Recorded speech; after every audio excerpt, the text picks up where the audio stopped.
ईमानदार होने का दावा करने वाली आम आदमी पार्टी का किरदार अब तार तार होता हुआ जनता के सामने नजर आ रहा है।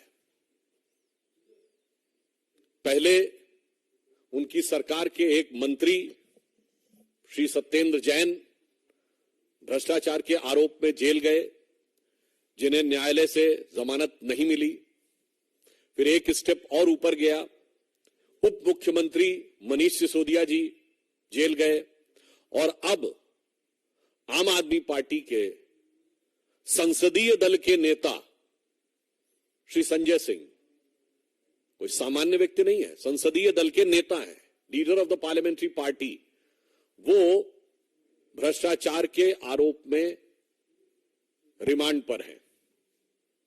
अतः अब यह साफ हो गया है कि आम आदमी पार्टी में भ्रष्टाचार एक आम बात होती चली जा रही है और उसे नित नए खुलासे होना भी बहुत आम बात हो रही है। अब कोई खास बात नहीं रह गई है और जिस प्रकार से मंत्री, उप मुख्यमंत्री और नेता संसदीय दल उत्तरोत्तर भ्रष्टाचार में आरोपित होते चले जा रहे हैं, उससे मैं कहना चाहूंगा कि एक कट्टरता का किरदार पूरी तरीके से तार तार हो रहा है।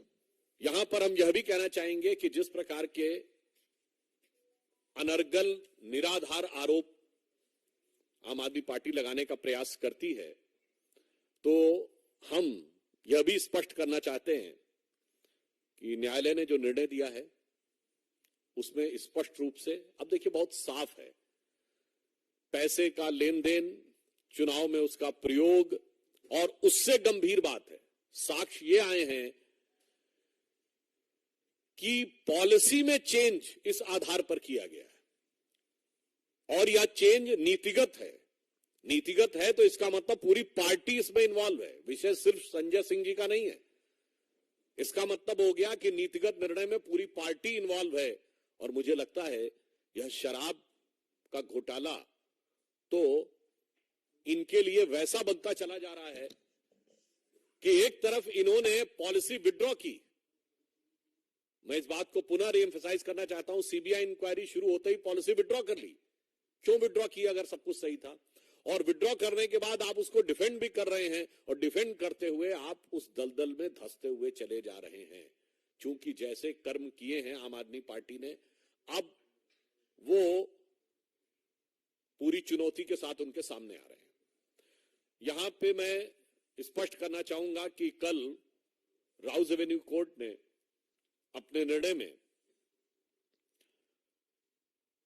पेज नंबर 10 के ऊपर जो लिखा है 15वें पॉइंट पे, जो ये कहने का प्रयास कर रहे हैं कि केस का आधार नहीं बनता है, उसमें बहुत स्पष्ट कहा है, hence in prima fascia view this court the fact stated that the material placed before the court nowhere shows that the suggest that his arrest in the present case is unwarranted and unreasonable। Hindi में कह दें, अदालत ने प्रथम दृष्टया यह विचार किया है और यह माना है कि यह कहीं से भी यह नहीं दर्शाता है कि वर्तमान मामले में गिरफ्तारी अनवारंटेड और अनरीजनेबल है। यानी यह कहना कि अनापेक्षित है या अनावश्यक है, यह उचित नहीं है। यह बहुत स्पष्ट रूप से कहा है। आगे भी अगर आप देखें तो पेज नंबर 11 पे बहुत साफ साफ अदालत ने कहा है कि in the prima fascia appears that the material placed before the court that this amount was delivered at the residence. यानी उन्होंने स्पष्ट कहा है कि जो आरोप लगे हैं उसके इलेक्ट्रॉनिक साक्ष्य सामने आए हैं कि आरोपी और नेता की भेंट हुई है। भेंट होने के बाद जो आरोप है पैसे की डिलीवरी का, वह भी इलेक्ट्रॉनिक साक्ष्यों के साथ मेल खाता हुआ नजर आ रहा है। अब मैं आपसे एक और पॉइंट कहना चाहूंगा कि जजमेंट के पॉइंट नंबर 13 को अगर आप पढ़ें पेज नंबर 12 पे, तो उसमें अंतिम 2 लाइनों में कोर्ट ये कहता है, though the veracity of these statement will be tested during the course of trial only but for the purpose of investigation and such statement has to be believed and taken into consideration. उन्होंने कहा कि वास्तविकता में दोष का निर्धारण जांच के बाद होगा, पर प्रथम दृष्टया जो साक्ष्य हैं वो विश्वास करने योग्य और कार्रवाई शुरू करने योग्य नजर आ रहे हैं। तो अब इसमें कोई किंतु परंतु का स्कोप नहीं है।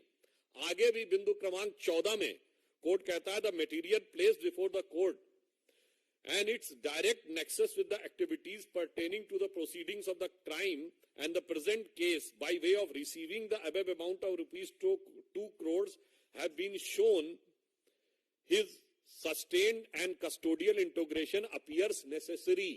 अर्थात न्यायालय ये कह रहा है कि जिस प्रकार के साक्ष्य आए हैं उसमें पैसे के लेन देन को लेकर जो तथ्य सामने दिखाई पड़ रहे हैं उनके अनुसार यह हिरासत में रखकर पूछताछ नेसेसरी अर्थात आवश्यक प्रतीत होता है। मुझे लगता है कि अब इसके बाद जो आम आदमी पार्टी जो भारत की राजनीति में मूल्यों की राजनीति स्थापित करने का दावा करके आई थी, वो सबसे मूल्यहीन पार्टी दिखाई पड़ रही है। और मैं कह सकता हूं कि दिल्ली की जनता आज अपने को ठगा हुआ महसूस कर रही है। और इसके साथ मैं ये भी कहना चाहूंगा, अब एक के बाद एक नेता जिस प्रकार से उभरते चले आ रहे हैं इसमें, तो ऐसा लगता है कि दारू के दरिया में पता नहीं कितने डूबे और उतराए हुए हैं। और मुझे तो वो पुराने गीत की पंक्ति याद आ जाती है, एक निकल रहा है मंत्री, फिर दूसरा डिप्टी सीएम, फिर तीसरा संसदीय दल का नेता, और अभी आगे अल्लाह जाने क्या होगा आगे। तो मुझे वह पंक्ति याद आती है, जिसको देखो वही आज मदहोश है, आज तो ये दीवाना गजब ढा गया। मतलब अब एक के बाद एक जिस प्रकार के कैरेक्टर्स उभर के सामने आते जा रहे हैं, मुझे लगता है इसके बाद श्री केजरीवाल जी की बातों की निर्लज्जता और धृष्टता पूरी तरीके से जनता के सामने आ गई है। इसलिए हमारा ये मानना है कि अब ये देश की जनता के लिए भी एक विचार का विषय है, फूड फॉर थॉट है। जो लोग राजनीति में नए प्रयोग की बातें करते हैं, ये एक्सपेरिमेंटल पॉलिटिक्स का दौर अब नहीं है। भारत प्रखरता के साथ, दृढ़ता के साथ नई भूमिका को निभाने के लिए जहां विश्व पटल पर उभर रहा है, यहां ये तरह तरह के एक्सपेरिमेंट्स करने के प्रयास होते हैं। उन एक्सपेरिमेंट्स का परिणाम कितना दुखद और देश के लिए खतरनाक हो सकता है, और उन प्रयोगों के चेहरे पर चढ़ा हुआ मुखौटा कितनी जल्दी उतर सकता है, यह भी समझना चाहिए। बहुत स्पष्ट है कि अब किसी भी प्रकार का प्रयोग भारतीय राजनीति के लिए घातक हो सकता है।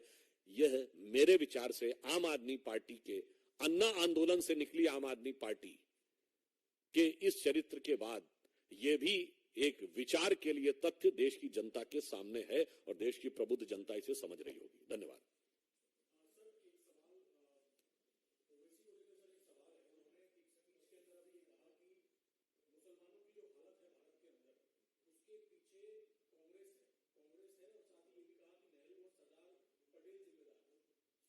देखिए, वो वैसे तो किस किस स्पीच में क्या क्या कहते रहते हैं उसके ऊपर टिप्पणी करना वो है, तो मुझे लगता है इस प्रश्न का उत्तर तो आप उनसे ज्यादा पूछें तो ज्यादा बेहतर होगा, कांग्रेस वालों से। हाँ, इतना जरूर मैं कहना चाहूंगा कि आज जो भी हालात है, यद्यपि यह बात मैं एक बार मैंने संसद में भी कही है, मैं पुनः कह देना चाहता हूं कि आज स्वतंत्रता के 75 वर्ष हो गए।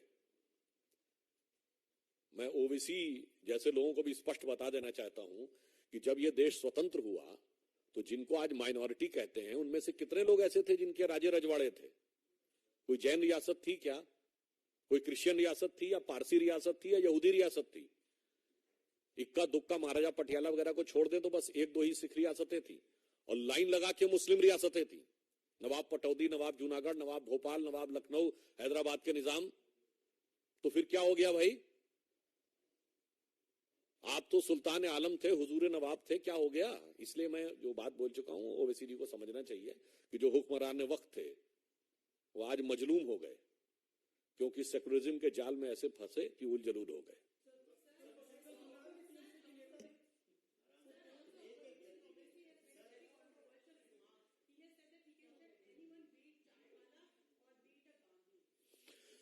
नहीं क्या, can you repeat?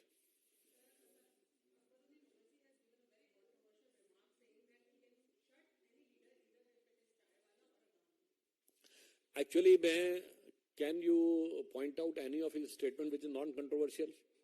There are certain leaders who live up their politics only on the basis of the controversy.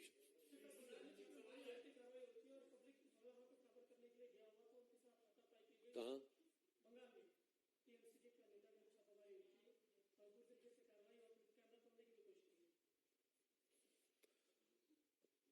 देखिए, पश्चिम बंगाल में जिस प्रकार का वातावरण है और पुलिस का जिस प्रकार का दुरुपयोग है, ये मैं नहीं कह रहा हूं, कांग्रेस पार्टी के संसदीय दल के नेता अधीर रंजन चौधरी ये कह चुके हैं कि there is no democracy in Bengal, और कांग्रेस, तृणमूल कांग्रेस की गवर्नमेंट को उन्होंने मर्डरर टाइप कहा है, कोर्ट में भी गए हैं।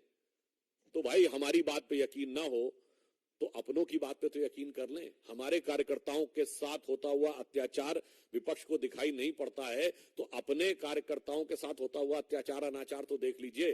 मगर क्या करें कि मोदी विरोध का इतना इश्तेहार आंख पे चिपक गया है कि अपनी कार्यकर्ताओं का भी उनको अत्याचार दिखाई नहीं पड़ता।